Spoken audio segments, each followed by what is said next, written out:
Hello po, isang mapagpalang araw po sa inyong lahat. Muli po ang inyong lingkod, Melissa Amil, ay bumabati po na isang magandang araw sa inyong lahat. Salamat Lord at nakaraos na po ako sa aking operasyon, sa aking itosis. Ngayon po ay bubuklatin ko na po ito kung ano po ang itsura. Huwag po kayo matatakot o magugulat dahil hindi ko rin po alam kung ano po itsura nito. Pagka-opera po ng aking doktor sa espesyalista sa mata. Titingnan po natin. At lalagyan ko na po siya ng antibiotic. Dito na po ako sa bahay. Nilakad ko po kasi ginagawa po yung daan doon. Kahit bawal lakarin, tiniis ko na ho. May awa si Lord kung ano na ang mangyayari sa mata ko.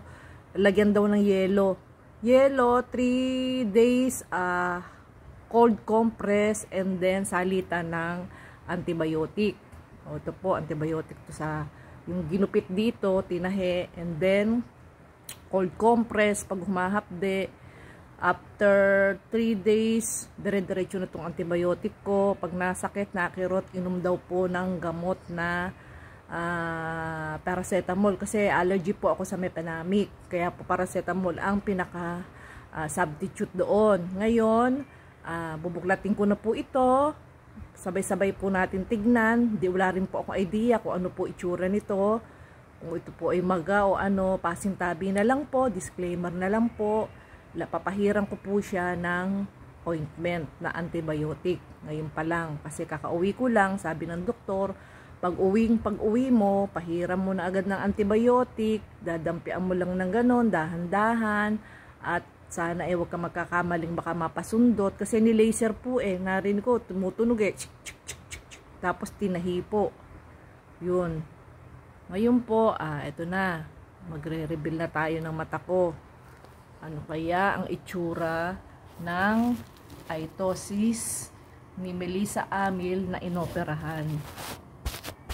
Tingnan po natin Huwag kang babaksak cellphone. Yan. Ano kaya? Natatakot din ako.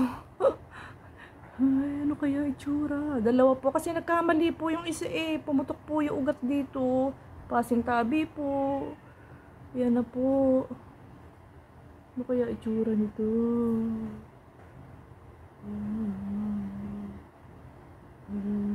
Asya ka.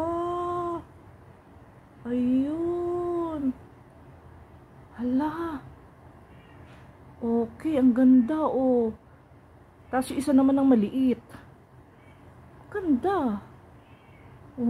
Kasi ni-laser ho Ayan na The truth itself is free.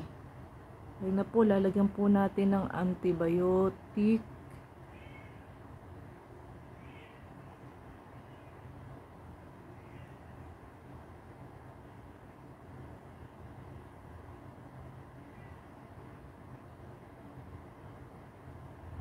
Yan.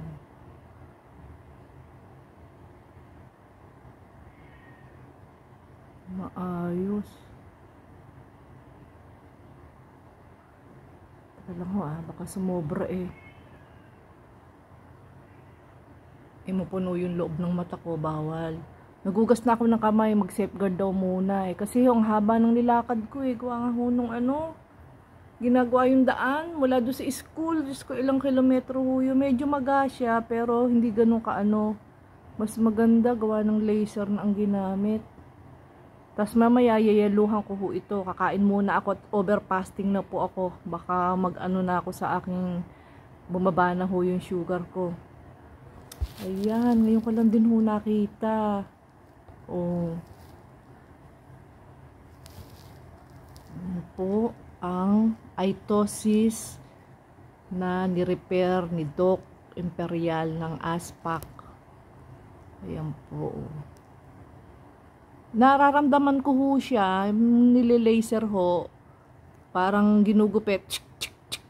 Naamoy ko nga ho yung amoy sunog na balat. Disclaimer, passing tabi, amoy sunog na balat ho. Ngayon, tapos nung nakaano na ho siya, in-injectionan ho siya dito ng pampahimay, yung pampa-anesthesia. In-injectionan ho siya ng anesthesia, and then Nung na-injection na ho ng anesthesia, nangapal na siya, hindi na siya nakakaramdam ng yung ginagawang laser at saka po ginugupit.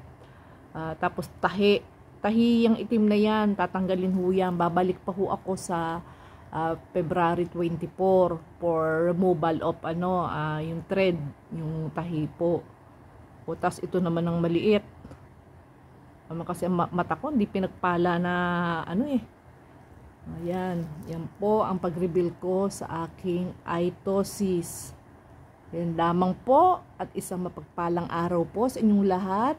Muli po ako po'y humihiling sa inyo ng isang subscribe, like, share, comment po na good vibes. Wag po yung may nag-comment po sa akin na na-stress po ako. May sinabing hindi maganda. Dinilit ko na ho yung video. At saka sa short lang ho yun. Tsaka bali i-block ko siya sa comment, hindi na siya makakapag-block. Wala naman siyang face sa Pagka mga ganun mga troll na na account, yun ang mga naninira ho ng kapwa na walang magawa. Yun po. Ako nagtsatsaga po ako kahit mapuyat po ako dito sa pagbablog, sa short video. Tinitiis ko po para lang dahil ang goal ko nga po ngayong 2025 ay ma-monetize po ako ng YouTube nang sa ganun po ay kumita po ako kahit papaano monthly, kahit konti lang, makatulong po ako sa aking mga magulang, sa aking mga kapatid na naghihikaho, sa aking mga anak, sa sarili ko na rin po, panggamot ko po dahil ako nga po ay person with disability po. Kaya po sana kayo po ay matulungan nyo po akong mag-subscribe. Lord, please po, pagkaloob mo na po sa akin ang 1,000 subscriber. At saka sa inyo po, maraming salamat po sa mga tumatangkilik po ng aking short video. Thank you very much po. Yung isang short video ko ay umabot na po ng 15K. Sana ganun po lahat. Salamat po sa inyong lahat po. Muli po ang inyong lingkod, Melissa Amil YouTube channel. Salamat po. I love you all. Ayan po. Pagaling napapakita ko rin ko po sa inyo. Bye po. Kakain muna ako. Fasting